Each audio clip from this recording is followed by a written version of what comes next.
بسم اللہ الرحمن الرحیم۔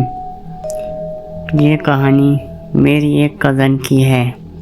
یہ ایک سچی کہانی ہے، تو پلیز آپ سے درخواست ہے کہ آپ اس ویڈیو کو پورا دیکھیں۔ یہ موسم گرما کا ایک عام دن تھا جب میری کزن اور اس کی فیملی اپنے علاقے میں اپنے نئے گھر میں چلے گئے تھے۔ گھر بہت خوبصورت تھا، جس کے پیچھے ایک بڑا صحن اور ایک بڑی ٹرائی ہاؤس تھا، لیکن گھر کے بارے میں کچھ عجیب بات تھی۔ جب وہ تہہ خانے میں کچھ تلاش کرنے کے لیے گئی، اس نے اسے دیکھا، ایک خوفناک مسخرے کا مجسمہ۔ اس کا قد تقریباً 4 فٹ تھا، جس کا رنگ سفید اور سرخ ناک تھی۔ کمرے میں گھومتے ہوئے اس کی آنکھیں اس کا پیچھا کرتی دکھائی دے رہی تھیں، اور اس کی چوڑی مسکراہٹ نے اسے ڈرا دیا تھا۔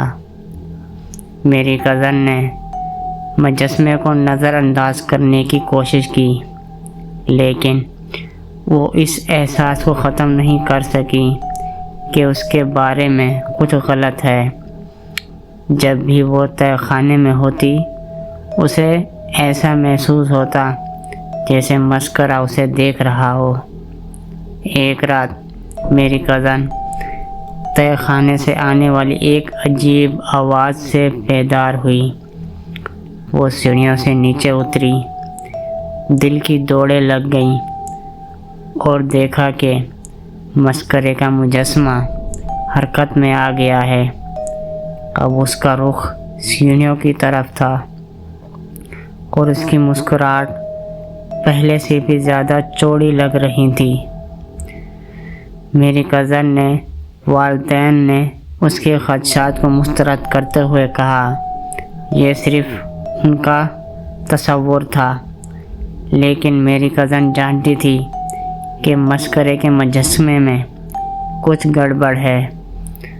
اس نے تحقیق کرنا شروع کی اور دریافت کیا کہ گھر کے سابقہ مالکان نے بھی عجیب و غریب واقعات کی اطلاع دی تھی، جس میں مسخرے کے مجسمے کو خود ہی حرکت کرنا بھی مشکل تھا۔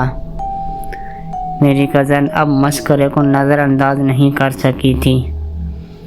وہ جانتی تھی کہ اسے اس سے چھٹکارا پانے کے لیے کچھ کرنا پڑے گا۔ اس نے ایک پیشہ ور کو فون کرنے کا فیصلہ کیا، ایک نفسیاتی جو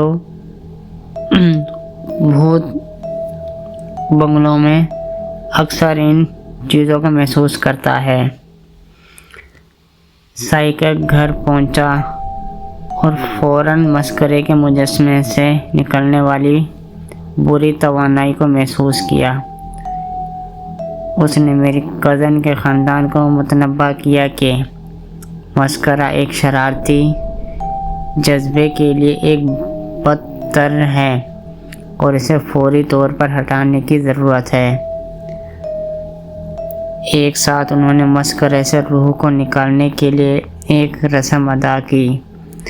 جیسا کہ انہوں نے کیا، مجسمہ ہلنا شروع کر دیا اور ایک خوفناک ہنسی خارج کرنا شروع کر دیا، لیکن آخر کار ہنسی تھم گئی اور مسخرے کا مجسمہ ساکت ہو گیا۔ رسم کے بعد میری کزن اور اس کے خاندان نے مسخرے کے مجسمے کو دوبارہ کبھی حرکت کرتے نہیں دیکھا۔ گھر میں عجیب و غریب واقعات رک گئے، اور آخر کار انہوں نے اپنے گھر میں سکون محسوس کیا۔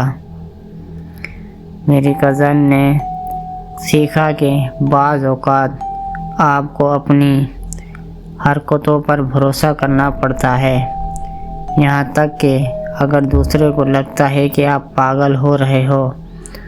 وہ اس بات کی شکر گزار تھیں کہ اس نے اپنے گھر والوں کو یقین دلایا اور اس مسخرے کو مجسمے اور اس بدحواس روح سے نجات دلانے کے لیے کارروائی کی۔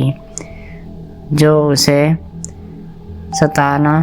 ستا رہی تھی۔